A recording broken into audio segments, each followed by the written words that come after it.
It is my sad honor to introduce you to a mom of Kayla Hamilton, Tammy Nobles. Hello, Tammy. Hi, thank you for having me. You bet. So, Tammy, tell me, you live in Norfolk, Virginia, Yes, and your daughter. Tell me about her.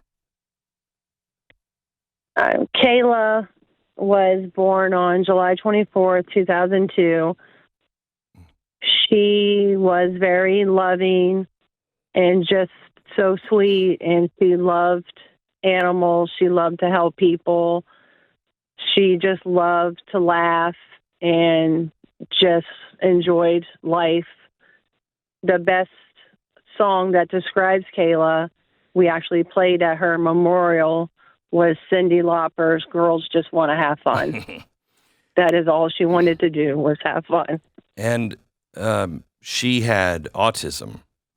Yes, she had high-functioning autism, which was Asperger's, but they don't use that term anymore, so they put them all under autism. Okay. And she was determined to, live her life and live independently. And when she was working, she had 2 jobs.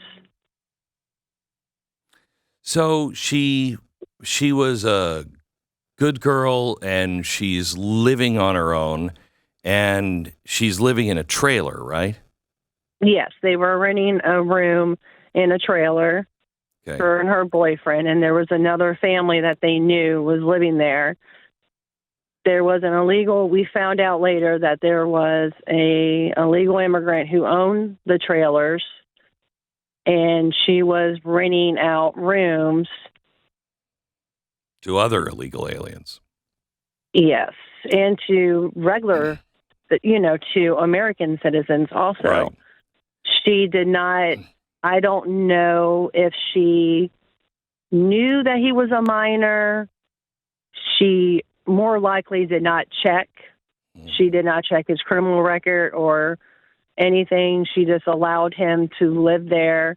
Well, the murderer's half-brother called her up and asked if she had any rooms for rent because the half-brother could not handle him anymore. And she said, yes, we do. Oh, my God. And she picked Kayla's trailer, and he was only living there for 5 days. So he was there for 5 days. Kayla just had celebrated a couple of days before her 20th birthday. She didn't really know this guy, and he was an illegal alien. The government let him pass through. It was pretty obvious he was not a good guy because he had visible MS-13 gang tattoos on his body. They were visible.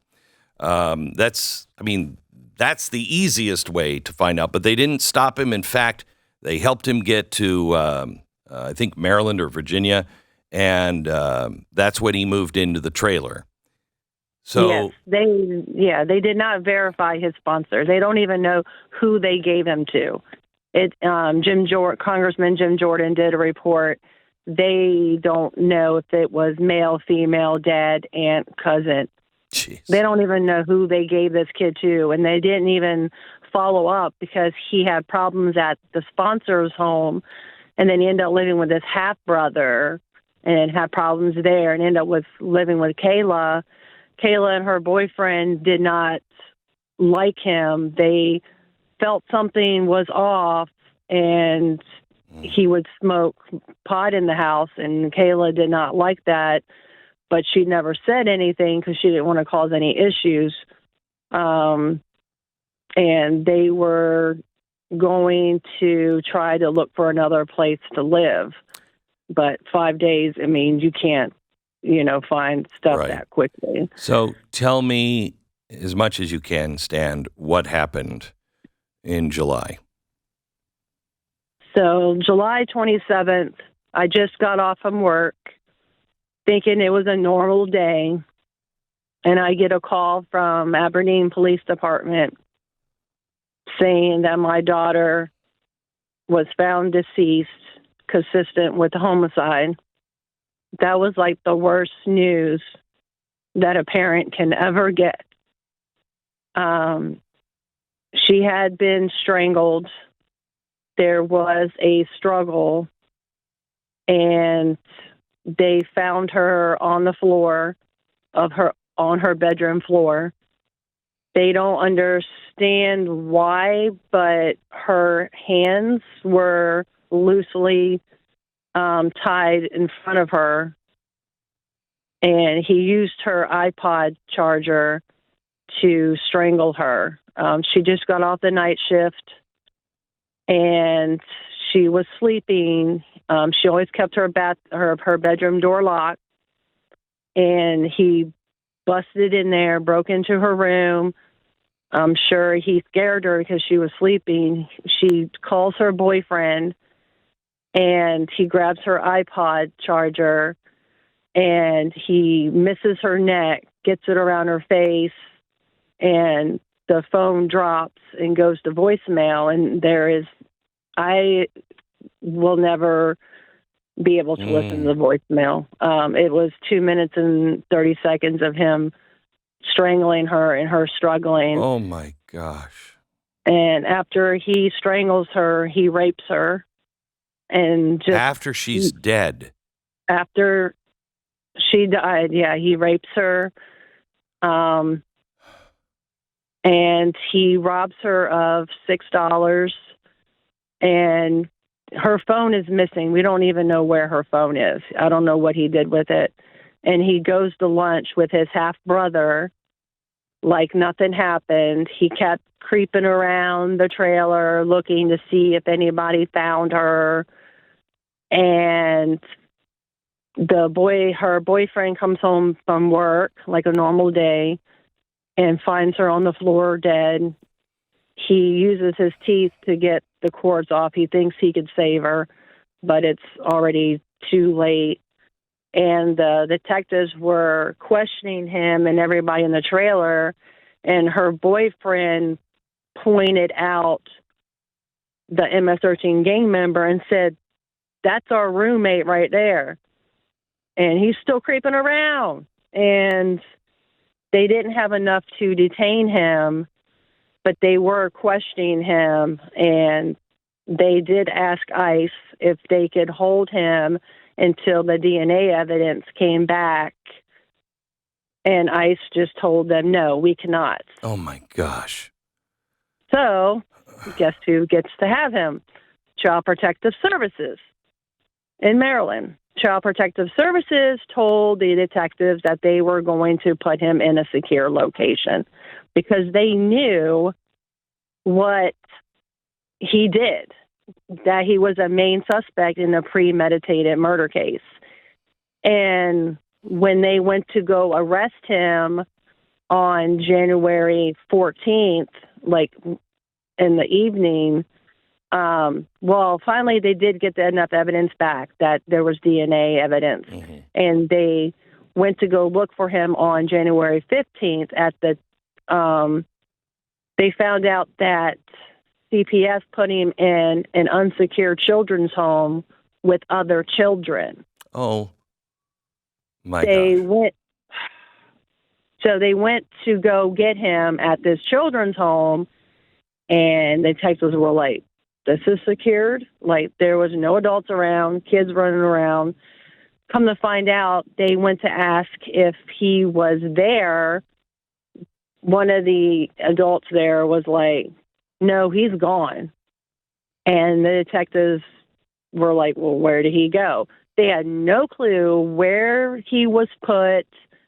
They had no record who signed him out or anything. Just someone just came and picked him up.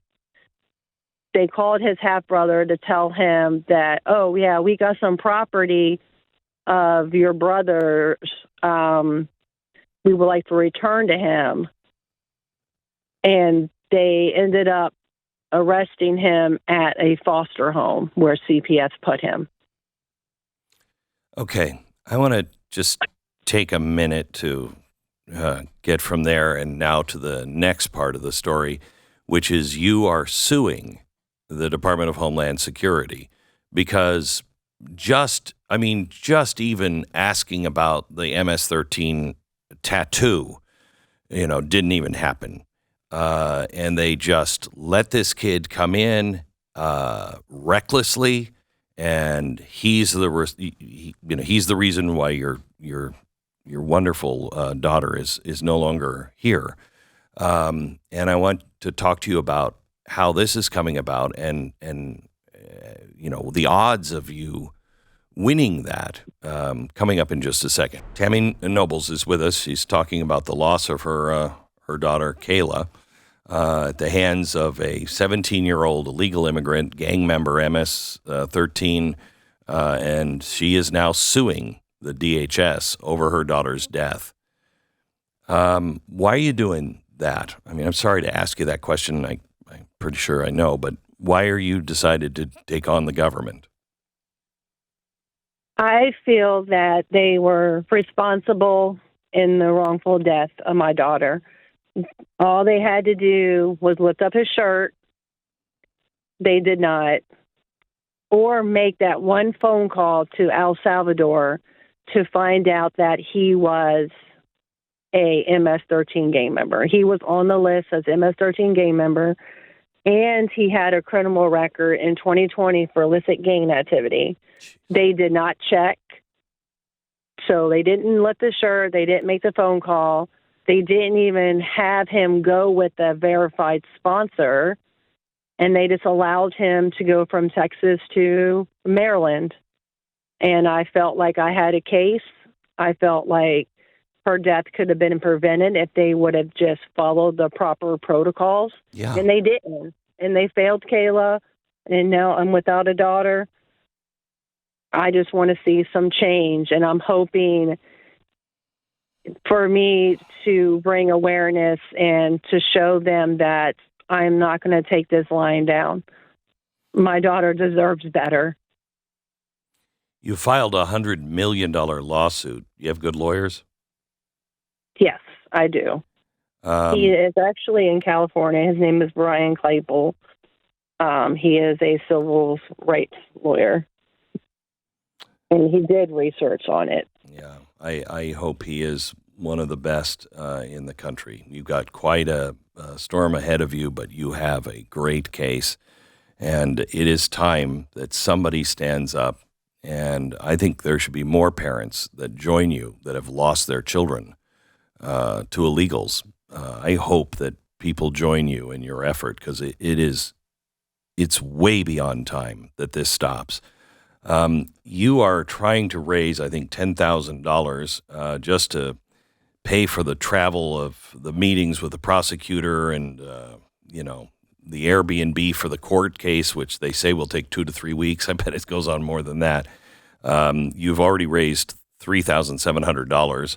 I want to give the audience, let me see if I have it here, give the audience the address. Just go to GoFundMe and type in Bring Kayla Hamilton Justice. Bring Kayla, Kayla, Bring Kayla Hamilton Justice. Tammy, we're going to keep up with you if you don't mind and follow the case. And I can't tell you how ripped apart everybody on my staff that has heard your story. We are all just beside ourselves. We can't imagine being in your shoes. The worst nightmare for any parent. But to know that our own government is responsible for it is just obscene. Just obscene. Tammy, best of luck. Thank you for having me. You bet. Tammy Nobles, suing the DHS. She's not looking to get rich. She's just trying to raise money so she can travel and everything else for the attorneys and everything else. She just testified in front of Congress. But the goal for her fundraising is $10,000. That's easy for this audience to do. If you find this a worthy cause, go to GoFundMe. Bring Kayla Hamilton Justice. Bring Kayla Hamilton Justice at GoFundMe.com.